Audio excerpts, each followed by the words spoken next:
Hello, it is me, Ayas Putty's cousin. So basically, I don't really do review videos like this. This is my first review video.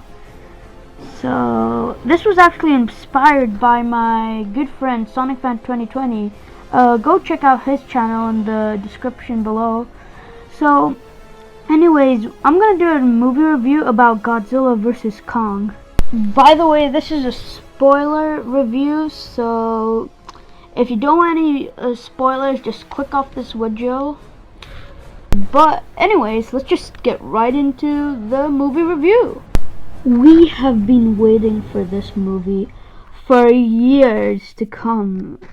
It's been so long. Like last year, we barely got any trailers, no footage until like 2 months ago in January.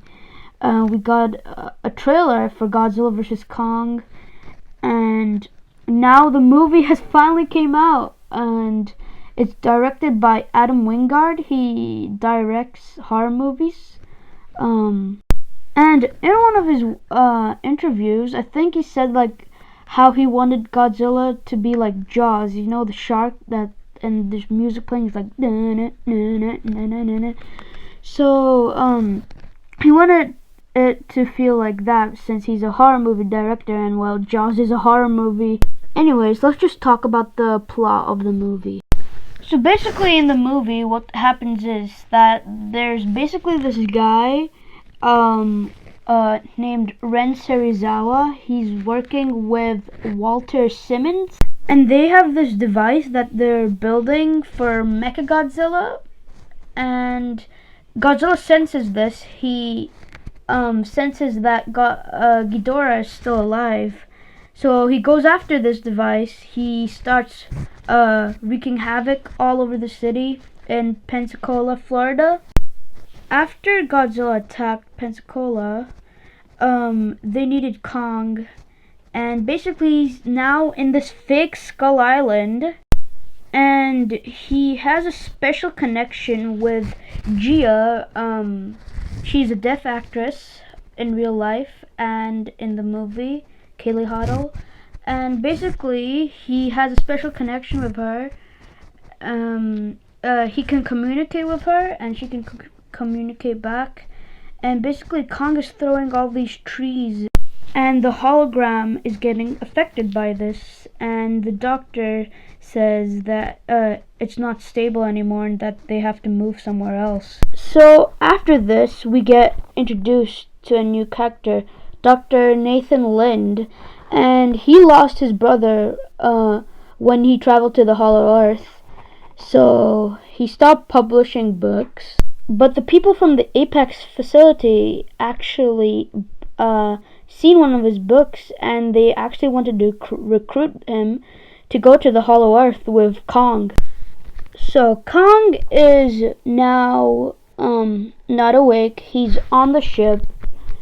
They're planning to not go in Godzilla's direction, but you know, your boy Godzilla finds a way to find Kong and the military.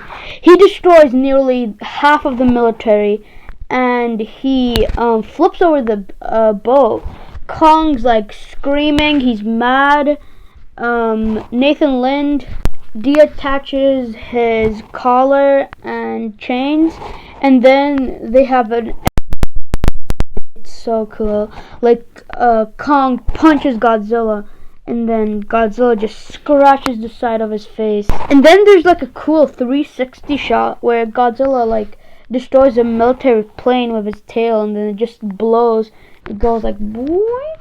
And then we cut to Godzilla trying to bite Kong, but then Kong punches him again, then he throws him into the ocean. That's a very bad idea, Kong, because that's where Godzilla lives. That's his territory. So then Godzilla destroys the ship with his atomic breath. Kong goes back into the water, and if it wasn't for the depth charges, Kong would be dead. But anyways, after they put in the depth charges, Kong goes back on the ship, but he's very weak. He's exhausted. Water just comes drooling out his mouth. Kong passes out, And then Godzilla thinks that the military is dead because they shut down all their ships, planes, everything. And basically they tricked Godzilla into thinking that they were dead. Godzilla then leaves, and then they travel over to Antarctica so they can go inside the Hollow Earth. Alright, so at first when Kong wakes up, he just doesn't want to go anywhere. Then Gia convinces him, and she says like, "Oh, what if there's more of you down there?" Kong thinks for a second, but then he's like, "Yeah, I'm just gonna go down there." Alright, so when Kong enters the Hollow Earth, there's a lot of freaky stuff. So like, when Kong falls down, there's like, and when the heave comes with them, there's like a portal, and it just takes them like zooming to Hollow Earth, and then they just fall down, and they just Kong falls down a mountain. There's lots of trees, rubble everywhere, and then a warbat actually attacks one of the heaves, and then there's just this epic fight sequence with Kong and the warbat, and he's just swinging around the warbat with the other warbat. It looked so cool. And after he kills the warbat, he just drinks his juice. So after that, he climbs up a mountain. There's like lots of these crab creatures, and there's also this giant creature that looks like Godzilla. And then after that, there's like these floating rocks, and then he just floats up in the air. Once he actually enters like the throne room of the Hollow Earth, he finds his axe, and then he just beats his chest, classic King Kong style, and he sits on a throne. He has his own throne and everything. And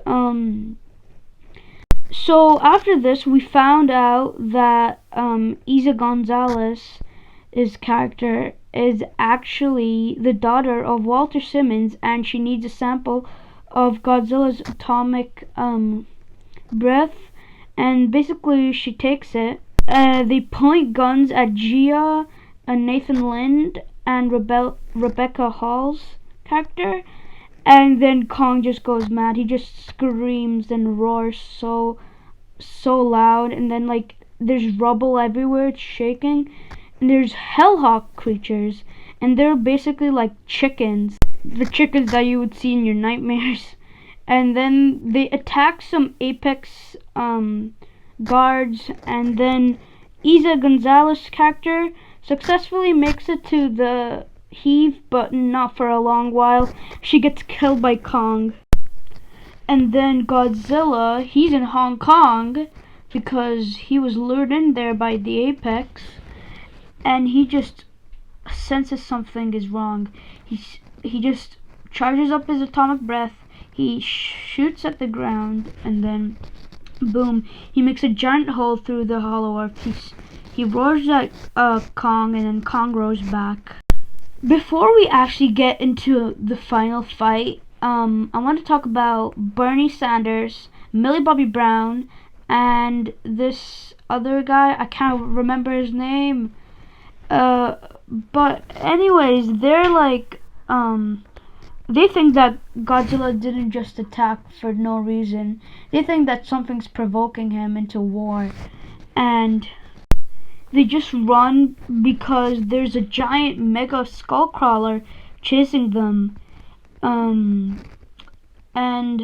then Mechagodzilla actually grabs the skull crawler, and he like stretches out his arms, and then he has this red atomic breath. It goes right across his body, and then it's just so disgusting. Also, Mechagodzilla is actually being controlled by Ren Serizawa. This video is long enough. I don't want to make it longer, so let's just hop right into the Hong Kong fight. So basically, Kong jumps down into the hole into Hong Kong, and he brings out his axe, and then classic Godzilla music plays. He roars at Godzilla. Godzilla turns around and he looks at him, and then they just have a classic monster fight. So this is the second round, and I really like how intelligent they made the Titans in this movie. is because Kong throws an object at Godzilla to distract him, and he just jumps and smacks him into the building. That's actually quite smart. Titans also have human-like emotions because when Godzilla finally hits Kong with his atomic breath, he starts laughing and smiling. In the first fight, Kong is just using all his brute strength with his fists and everything. He's using his hands, objects, his axe. There's also a reference to the original movie because Kong actually sticks his axe into Godzilla's mouth. Like in the 1962 version, he sticks a tree into his mouth, so I kinda found that funny. In the second part of the fight, Godzilla was just scratching, clawing, and biting Kong. He was like throwing him around like a rag doll. Also, he dislocates his arm, which would pretty hurt for a Titan. Throughout the battle, you could hear all of Kong's pain and cries. It's kinda sad. And then this is the final part of the battle. Godzilla steps on Kong. Kong is just coughing and trying to get Godzilla out of his way. But then he just starts putting more pressure on Kong. And then he's like, I'm the only Alpha Titan, not you. And then Godzilla just starts roaring at Kong. But Kong's like, I'm not gonna give up that easily. And he starts roaring back. Godzilla actually respects Kong and he leaves him. Kong tries to get up, but he dies. Okay, so this is the real final fight. It's Godzilla versus Mechagodzilla. So, Godzilla starts roaring at Mechagodzilla. Mechagodzilla starts roaring him back. It's actually not Mechagodzilla's mind that's controlling this robot. It's actually Kevin, if you remember him, Ghidorah. And Kevin just gives Godzilla a hard time. He starts smashing his head into buildings, throwing him around.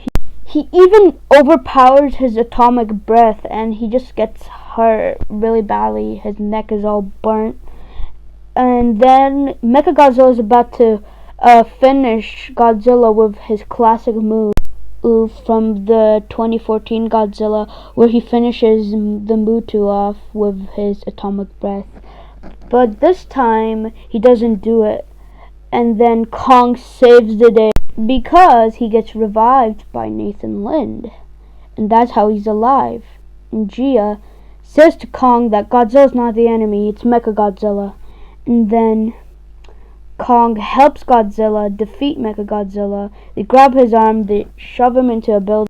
But in the movie, Kevin's not really going for Kong that much. He's more focused on Godzilla. He still wants that revenge on Godzilla. So he tries to push Kong out of the way and he tries to kill Godzilla. But Kong will not give up and he starts dealing damage to Kevin. Mecha Kevin gets super mad and then he tries to kill Kong with his tail, but then one of the kids from Godzilla's team actually poured Bernie Sanders whiskey all over the control room, and then the Mechagodzilla just malfunctioned, and then Godzilla just powers Kong's axe with the atomic breath, and then Kong just slashes his arms, legs, and then he does a final victory roar, and he just slashes off his head, and then he starts beating his chest, and he's like roaring, and it was so cool seeing that. Sorry if I ruined your ears with my cringy video, but yeah, this is my review for Godzilla vs. Kong. I'm gonna go ahead and give this movie a 10 out of 10. This is why. Because the action scenes were so well thought into by the creators of this movie.